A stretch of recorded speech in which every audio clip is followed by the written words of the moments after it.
Welcome back. Well, Defence Minister Richard Marles has refused to say what percentage of GDP Labor will spend on defence. This is ahead of the PM's long-awaited visit to the United States. Richard Marles announced an additional $12 billion in funding for a submarine base, but he wouldn't say how this affects defence spending percentages. Take a look. We've not really been focused on that as a measure, and partly because, in fact, there are different measures around the world of percentages of GDP. I mean, if you look at the way in which NATO accounts for its own spending in terms of percentage of GDP, based on that metric, our spending on GDP today in terms of defence is around 2.8%. And so precisely because there are differences around the place, we actually are focused on the process that the Prime Minister has articulated to think about what is the need that we have and then to resource it.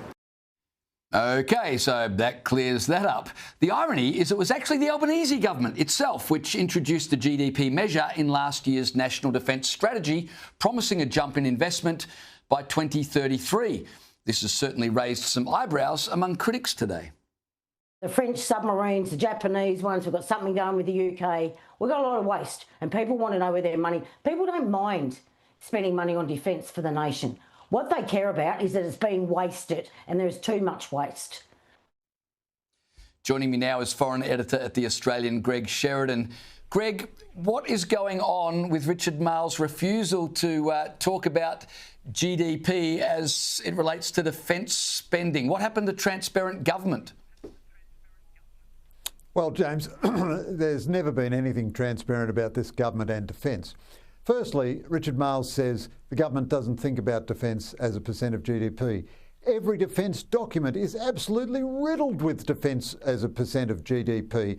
And it's been that way for forever and ever and ever, because it's one limited but useful way of measuring a nation's commitment to defence.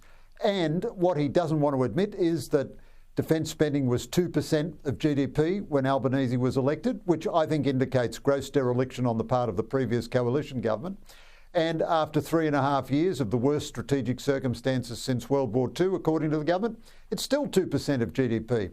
And I can tell you what effect that $12 billion over 10 years makes on a percentage of GDP. No effect at all. It's about $1 billion a year. Now, who knows, between inflation and the rest of it, how our nominal GDP is going to go up over 10 years. But $1 billion in 10 years' time will be, and it is already, much less than 0.01% of GDP. And in any event, even more than that, James. Wait, there's more.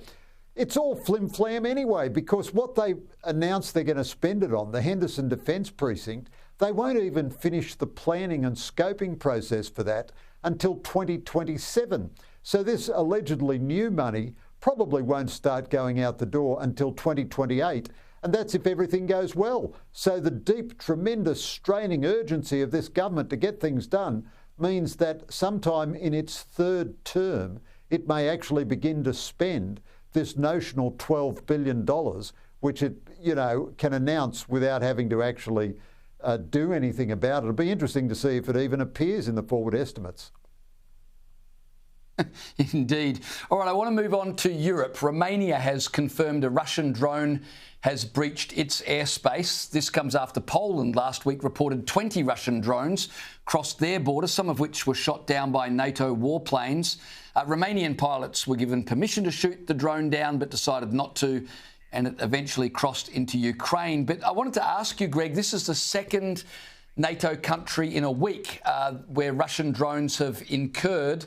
Is this just a coincidence, or is Putin poking the bear here to see what NATO's response will be?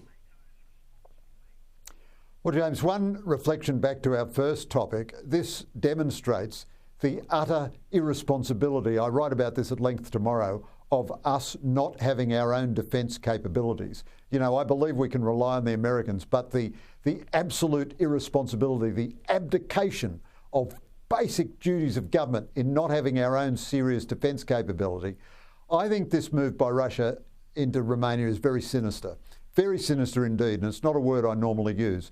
They didn't send drones into Polish airspace by accident. They didn't send them into Romanian airspace by accident. The pattern we've seen with the Russians is that they take what seemed to be precedent-breaking, precedent-making, strange, very, very provocative moves and see what kind of reaction they get. Now, we're getting tremendous strategic confusion out of Trump. Remember the Trump-Putin summit a few weeks back? He said there was going to be peace in Ukraine, there would be a meeting between Putin and Zelensky. Trump has been threatening extra sanctions on Russia for months, nothing ever happens. And Putin, I think, is confident that he's getting no reaction out of the United States.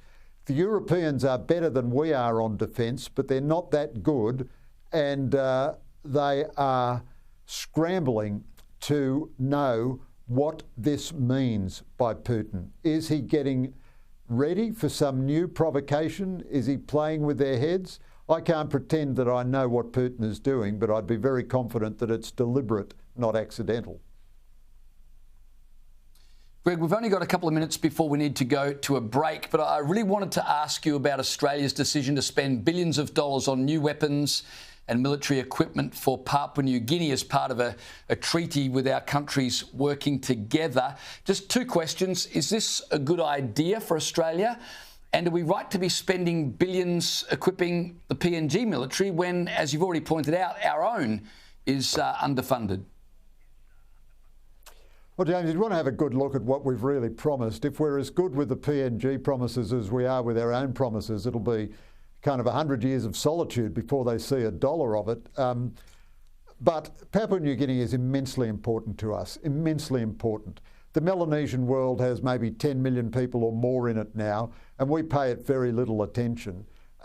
Every now and again, an Australian government falls in love with Papua New Guinea all over again. I think this is a good thing. I'd rather the Albanese government was spending its time on Papua New Guinea than trying to solve the problems of Palestine. And given how much money the Albanese government spends on absolute junk, if it's willing to spend a couple of $2 billion to help the PNG Defence Force, I think that's a good thing too.